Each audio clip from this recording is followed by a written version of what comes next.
Capítulo 1 Cristianismo e História. Naqueles dias saiu um decreto da parte de César Augusto para que o mundo inteiro fosse recenseado. Lucas 2, verso 1. O Evangelho se inseriu na história humana desde as suas próprias origens. De fato, isto é o Evangelho. As boas novas de que, em Jesus Cristo, Deus se introduziu em nossa história em prol de nossa redenção. Os autores bíblicos não deixam dúvidas acerca disto. O Evangelho de Lucas diz que o nascimento de Jesus ocorreu na época de César Augusto, quando Quirino era governador da Síria. Lucas 2, verso 2. Pouco antes, o mesmo evangelista situa sua narração dentro do marco da história da Palestina, dizendo que esses fatos sucederam nos dias de Herodes, rei da Judéia. Lucas 1, verso 5. O Evangelho de Mateus começa com uma genealogia que enquadra Jesus dentro da história e das esperanças do povo de Israel, e quase imediatamente diz também que Jesus nasceu no tempo do rei Herodes, Mateus 2, verso 1. Marcos fornece menos detalhes, mas não deixa de assinalar que seu livro trata do que aconteceu naqueles dias, Marcos 1, verso 9.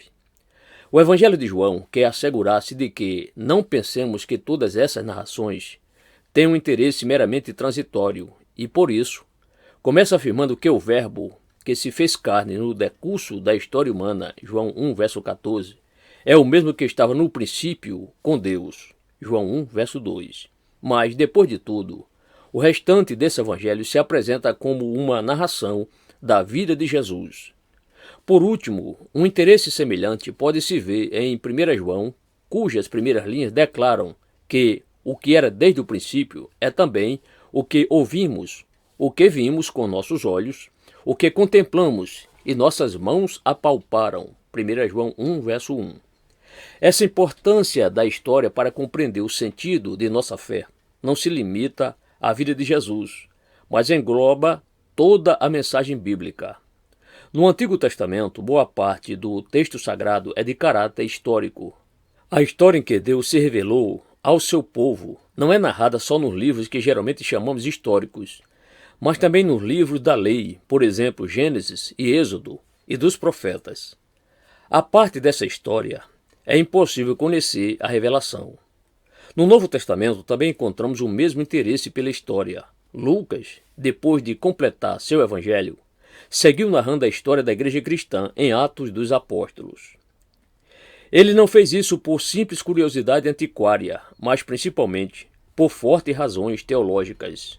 Com efeito, segundo o Novo Testamento, a presença de Deus entre nós não terminou com a ascensão de Jesus. Ao contrário, ele próprio prometeu aos discípulos que não os deixaria sós, mas que lhes enviaria outro Consolador. João 14, verso 16 a 26. No princípio de Atos, imediatamente antes da ascensão, Jesus lhe disse que receberiam o poder do Espírito Santo e que, em virtude disso, seriam testemunhas até os confins da terra. Atos 1, verso 8. A vinda do Espírito Santo no dia de Pentecoste marca o começo da vida da igreja.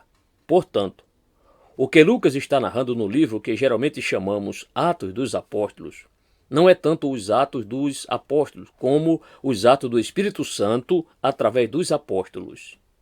Lucas escreve então 2 livros, o primeiro sobre os Atos de Jesus Cristo e o segundo sobre os Atos do Espírito. O segundo livro, entretanto, quase parece haver ficado incompleto. No final de Atos, Paulo está ainda pregando em Roma, e o livro não narra o que aconteceu com ele ou com o restante da igreja. Isto tinha de ser necessariamente assim, porque a história que Lucas está narrando não há de ter um final até que o Senhor venha. Naturalmente, isto não quer dizer que toda a história da igreja tenha o mesmo valor e a mesma autoridade que Atos. Ao contrário, a igreja sempre creu que o Novo Testamento e a era apostólica têm uma autoridade única. Do ponto de vista da fé, a história da igreja ou do cristianismo é muito mais que a história de uma instituição ou de um movimento qualquer. A história do cristianismo é a história dos atos do Espírito entre os homens e as mulheres que nos precederam na fé. Às vezes, no curso desta história, haverá momentos em que nos será difícil ver a ação do Espírito Santo. Haverá quem utilizará a fé da igreja para enriquecer-se ou para engrandecer seu poderio pessoal. Outros se esquecerão do mandamento do amor e perseguirão seus inimigos com uma fúria indigna do nome de Cristo. Em alguns períodos, parecerá que toda a igreja abandonou por completo a fé bíblica. E teremos de nos perguntar até que ponto tal igreja pode verdadeiramente chamar-se cristã. Em tais momentos, talvez nos convenha recordar 2 pontos importantes. O primeiro é que a história que estamos narrando é sim a história dos feitos do Espírito Santo, mas é a história desses atos entre pessoas pecadoras como nós. Isso se pode ver já no Novo Testamento, em que Pedro, Paulo e os demais apóstolos são apresentados ao mesmo tempo como pessoas de fé e pecadores miseráveis. Se esse exemplo não nos basta, olhemos os santos de Corinto, a quem Paulo dirige sua primeira epístola. O segundo ponto é que foi precisamente através desses pecadores e dessa igreja, que aparece às vezes como totalmente descarrilhada, que o evangelho chegou até nós.